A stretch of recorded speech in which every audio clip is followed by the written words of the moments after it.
Evil. Not just the red choice on the dialogue wheel that produces the same consequences. Some games let you just be horrible. It's a real play style in some games that lets you ruin lives, wipe out places, My God, betray people, and make the world objectively, permanently worse. Hi folks, it's Falcon, and today on gameranx, we're going to talk about 10 games where you are definitely evil. Starting off with number 10, it's The Outer Worlds 2. So, with this sequel, Obsidian really wants your choices to matter. The game starts branching pretty significantly in the second half, depending on how you play your character and what factions you choose to side with, and while the main story missions don't change that much, what happens with them is very different depending on what type of character you play as. You can be diplomatic, you can be aggressive, you can side with the hyper-capitalist Anti's choice of the pragmatic order, you can be stupid if your intelligence is low, but more importantly, for our purposes, you can be extremely pointlessly evil if you want. This is a game that doesn't force you into making two choices where both have their pros and cons. You can do things a lot more dire. A perfect example of this sort of thing is the end of Paradise Island questline, where you're forced to choose whether to crash the Vox relay station. It can crash in the central town of Fairfield, the Protectorate-controlled Westfield, or if you've got high enough technical skills, you can launch it into space. We gotta do something. If the Vox crashes into Fairfield, it'll kill a whole lot of my people and innocent civilians. Use the control panel. Do the right thing. It's the usual moral choice sort of thing where you have to decide who lives and who dies, you weigh your options, but most of the time, targeting Westfield just makes sense. It's lightly populated normally, and if you were thorough before the end, you can move everyone out of Westfield and have them resettled in Fairfield, so it's possible to make this choice have 0 casualties. Now, everyone's dead. But you can also be a total bastard and have everyone move to Fairfield and target that town. Lo and behold, it kills everyone there except for one who's left traumatized by the event. Every NPC here is now dead. All the shops, quests, reoccurring characters, all gone forever. Just because you were a dick. There's choices like that all over The Outer Worlds too. That's not aesthetic. It has no, oh, I guess people aren't gonna like me now. You kill a bunch of people.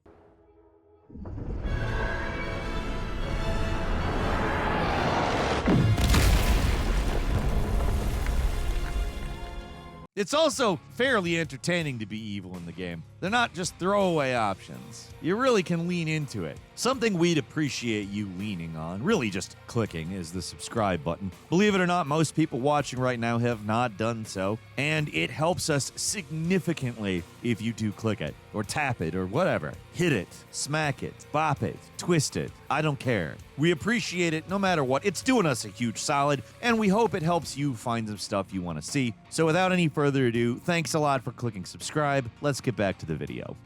And number 9 is Tyranny. Obsidian just gets being evil in an RPG. Their games tend to be some of the better ones for giving you interesting stories and options for the dark side, in contrast to so many other games where being evil just kind of boils down to being aggro or saying mean things more. Tyranny is one of the few RPGs where being evil isn't just an option, it's essentially the default. The game gives you the opportunity to do good deeds, to be a good guy once in a while, but the central concept of the thing is that you're playing as an agent of an unambiguously evil overlord who's conquered the world, and your main mission is to assist in the final pacification of the final province that hasn't quite given up fighting.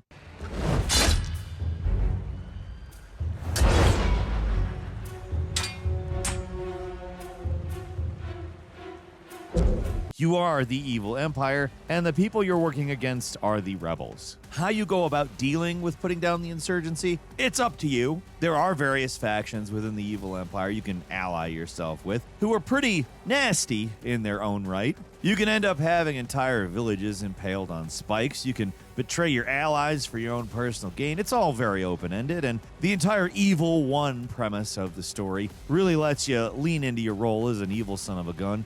In a way more traditional fantasy doesn't really let you. It's possible to use your evil scheming ways for good, but most of the choices you're making are generally some flavor of evil, and that's what makes it so unusual, not just for an RPG, but for any game, really.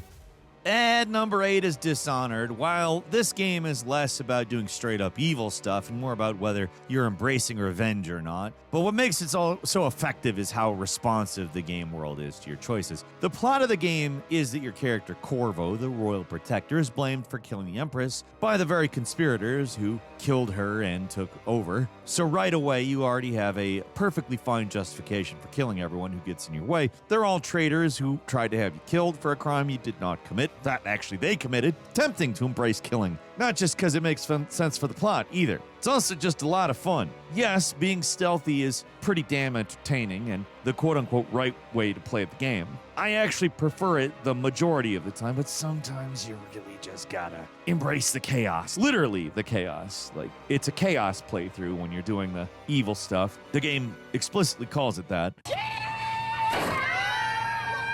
Going nuts with the outsider powers it's super entertaining. The fewer people you kill keeps the chaos meter lower, so the city stays more stable, the rat plague doesn't get worse, but if you kill more people, leave their bodies out on the street for the rats to eat, the game hits high chaos mode, which causes the city to become more run down, more plague infested, and has a huge effect on the ending of the game.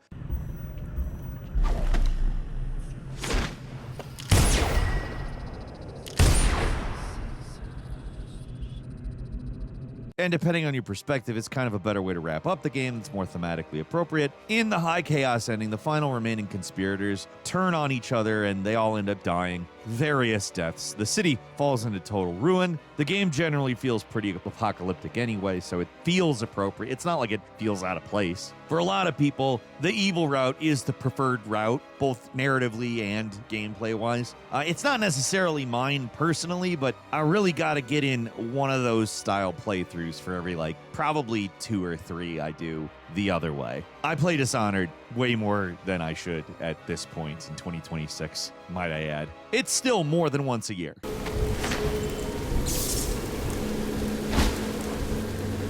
I heard you there. Hold on, someone's down. And number 7 is Infamous 2. What makes Infamous different is that they don't just give you story reasons why you might want to make a good or an evil choice. They also massively affect the gameplay. Depending on whether you decide to be heavily Angel Cole or Devil Cole, you unlock entirely different powers. In the case of Infamous 2, you play through an entirely different set of missions.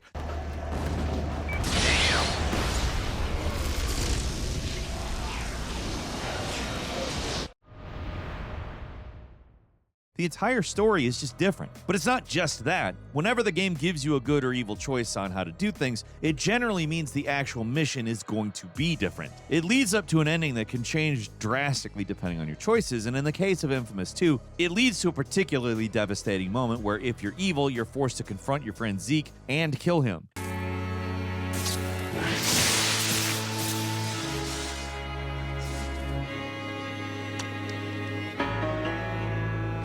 It's a game where going the evil route is not throwaway side content. It's just as fully featured as the good options. If anything, it might be even more interesting and definitely more dramatic to take that route. The powers are certainly more fun, and that alone is a reason enough for people to do evil in these games.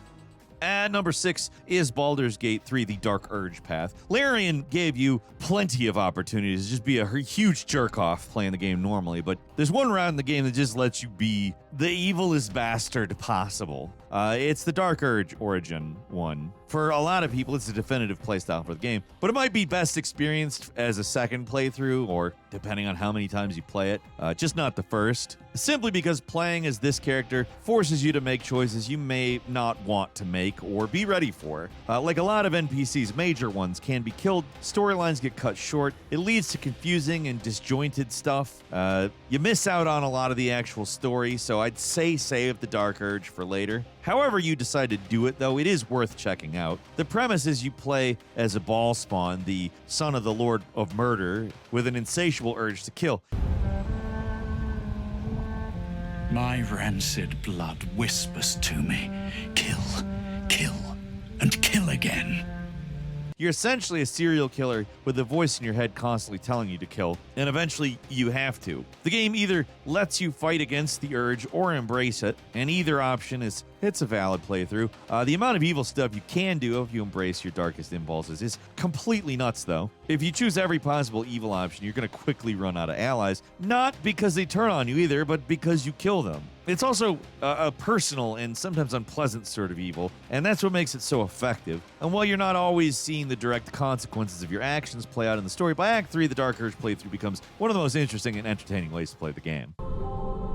You are the end, the last creature living, with all else felled by your hand. And number 5 is the weird route for Deltarune. At the start of Deltarune, the follow-up to Undertale, the game is quick to immediately tell you that in this game, your choices don't matter. Doesn't seem like the game will give you an option to be good or evil. You're just playing through a linear story. Nothing you can do will affect the outcome. And I guess that might still remain true. The game's not actually finished yet. It's a chapter thing. But so far, it seems like there is an option to be evil. Like, hilariously dark in the way not even the evil route of the previous game, the infamous genocide route, wasn't. The difference here is that it's not you doing the evil against a lot of cute but abstract enemies. You're forcing another character to do it for you. There's just something sinister about the way you have to bully and cajole this innocent character into killing.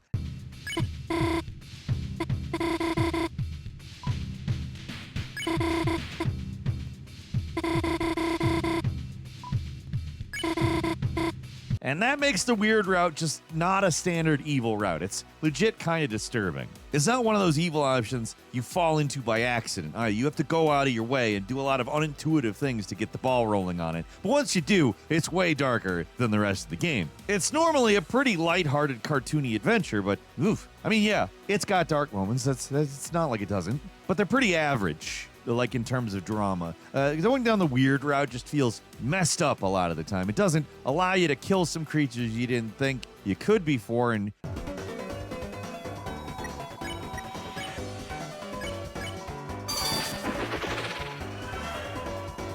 the overall outcome of this route is it makes everything in the game darker and a little more messed up. Most of the actual choices are in Act 2, but the outcome of these choices continues to play out through Acts 3 and 4. It makes many of the lighthearted moments in the hometown sinister, frankly. Where it's all actually going, I truly don't know, but it's one of the most interesting examples of an evil route in a game, both because it's extremely well hidden and dramatically changes the story if you actually go through with it.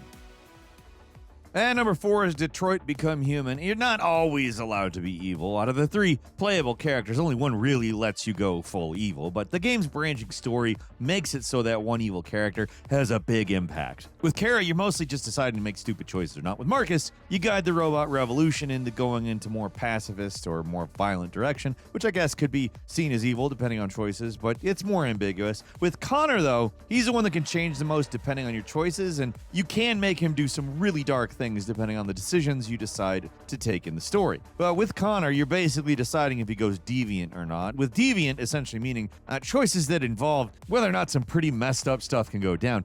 Connor can let everybody's favorite character, Hank Anderson, die of alcohol poisoning, or he can end up killing himself after Hank has a change of heart and decides to help the revolutionaries instead of hunting him down. It's not a man. It's a machine. That's what I thought for a long time, but I was wrong. Deviant's blood may be a different color than mine. They're alive. If you make Connor evil, he can basically be responsible for the deaths of every other playable character, and unlike something like Heavy Rain, the choices that lead up to this feel earned and don't just come out of nowhere. No tripping over chickens, though, which, I think indicative of a lower overall quality, right? No, I'm joking. Connor doesn't just flip on an evil switch, though. The progression feels natural as a story. It's done so well that the tragic ending leads everyone down a bad path and they all die, but it still feels as satisfying as the super happy golden ending. Yeah, it's really only one character gets the full-on evil treatment, but he's the best character, and certainly the best character to do it with, so it's the guy you're going to care about in terms of these choices anyhow.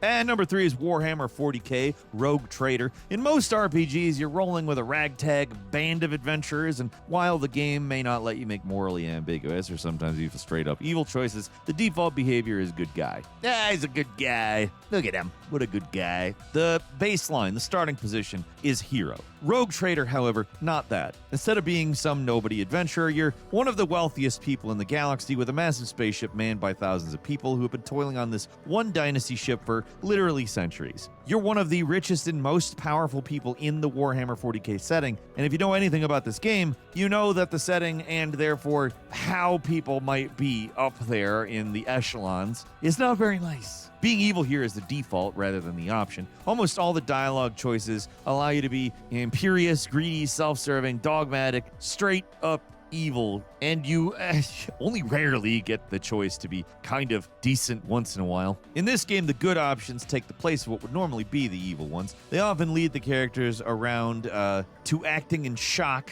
even disappointment or anger. In most games, trying to negotiate terms with striking workers would be the ideal choice, but in this one, everyone wants you to just send the skull crackers and kill a few ringleaders. Like, that's what makes everyone nod in approval. Being a loyal servant of the Empire means being a cruel dictator and a taskmaster to everyone. You treat everybody below you as like gristle in the war machine. It's dark, it's cruel, it can be pretty funny sometimes too. I haven't even started talking about the parts where you be real evil and go full ruinous powers and embrace the power of chaos. You can turn on the most sympathetic and actually likable characters in the game. This is a game where being a good guy, or trying it anyway, is the challenge run. It's the most difficult way to play the game. It's also the one with the least incentive to do so. I mean, to be fair, it does end up being more satisfying to do it because on some level you feel just good about making the choice. But on the flip side, being evil is so consistent and often funny, it's hard not to pick it. It's a game where the dialogue options are for you to tell a subordinate to announce every time you enter a room or command them to talk on your behalf. It's ridiculous, but it really gets you into character as a rich dickhead. And number 2 is Alpha Protocol. Where Mass Effect was the Paragon and the Renegade stuff, Alpha Protocol gave you the 3 JBs. You could play as James Bond, Jason Bourne, or Jack Bauer. Those 3 types are pretty much well represented in the game, but there is a 4th option, and it doesn't have B's or J's. It's just psychopath. You can just be an absolute madman in Alpha Protocol. It's actually pretty astounding just how evil the game lets you be at any given moment. Combining the cool wit of James Bond and the intensity of Jack Bauer with his propensity for torture, it makes a character that's less a smooth operator and more a psychotic danger to himself and others. I want him scared, not paranoid.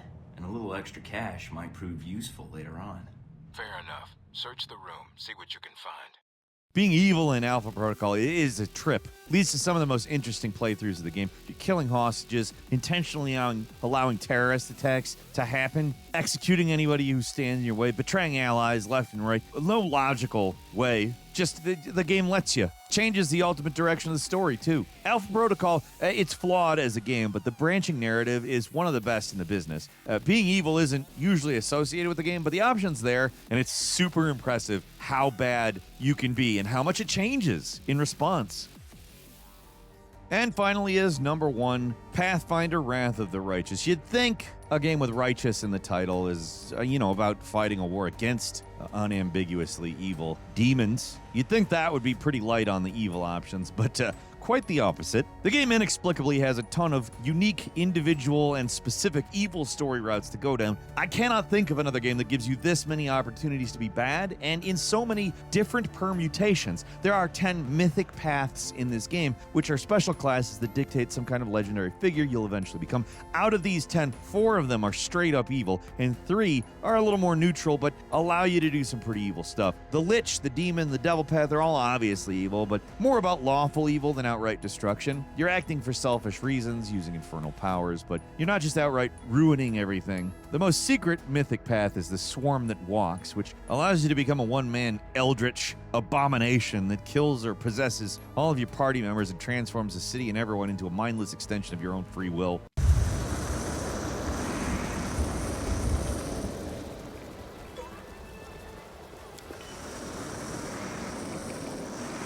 It's the ultimate evil path, period. Your entire army is replaced with the Swarm. Your party leaves you, the story basically falls apart, and it's so bizarre and sinister that even though you can do it, most players intentionally avoid this path. Even for evil route lovers, it's just a little too evil because it's kind of insane. Like it's essentially a choice where all characters' free will is just totally nullified, which is, as you know, how a story works. So, I mean, that kind of falls apart. I mean, there's many flavors of being bad in Wrath of the Righteous, and that's what makes it such a great game to replay. Each path has its own story events and outcomes that are interesting in their own right, and while some are more bare bones than others, the amount of evil options you get, they're the best in the business. It's not always that flashy. It's a old school CRPG after all, but if you've got the imagination for it, being evil doesn't get much more intense than this. And that's all for today. Leave us a comment, let us know what you think. If you like this video, click like. If you're not subscribed, now's a great time to do so. We upload brand new videos every day of the week. Best way to see them first is, of course, a subscription. So